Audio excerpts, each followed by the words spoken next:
நாடு முழுவதும் online gaming போதை ஒரு பெரிய பிரச்சனையாக மாறியுள்ளது.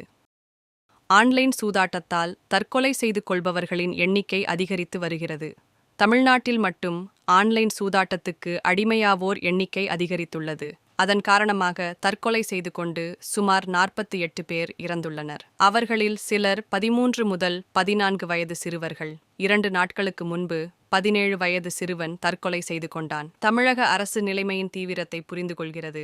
எனவே ஆன்லைன் சூதாட்டத்தை தடை செய்வதற்கான மசோதாவை தமிழ்நாடு சட்டமன்றத்தில் ஒருமனதாக நிறைவேற்றியுள்ளது. ஆனால் பிரச்சனை என்னவென்றால், இணையதளத்திற்கு எல்லைகள் இல்லை. அவற்றை தமிழ்நாட்டிற்குள் கட்டுப்படுத்த முடியாது.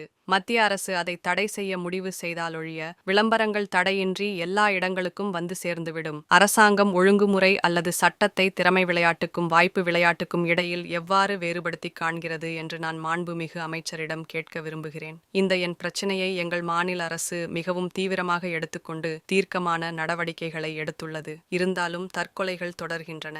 இது மிகவும் சிக்கலான பிரச்சனை என்பதை நான் புரிந்து கொண்டுள்ளேன். எதையும் அவ்வளவு விரைவாக மாற்றுவது அவ்வளவு சுலபமல்ல. ஆனால் அரசிடம் இது குறித்த டேட்டா இல்லை. இதற்கு பதிலாக நீங்கள் NCRP டேட்டா வழங்கவில்லை என்று குறை கூறுகிறீர்கள் என்பதை கேட்டு அதிர்ச்சியடைகிறேன். இந்த அரசாங்கம் டேட்டா இல்லாத அரசு என்று அறியப்படுகிறது. ஆனால் குறைந்தபட்சம் தற்கொலைகள், ஆன்லைன் கேமிங் அச்சுறுத்தல்களின் தாக்கம் தொடர்பாக அனைத்து மாநிலங்களிடமிருந்தும் உள்ள டேட்டாக்களை பெற ஒரு குழு அல்லது கமிட்டியை அமைக்க வேண்டும் என்று நான் உங்களை கேட்டுக்கொள்கிறேன். இந்த டேட்டாக்களை பெற முடியவில்லை என்றால் அதுவரை நீங்கள் ஏன் ஆன்லைன் கேம்கள் ஆஃப்களை நிரந்தரமாக தடை செய்யக்கூடாது?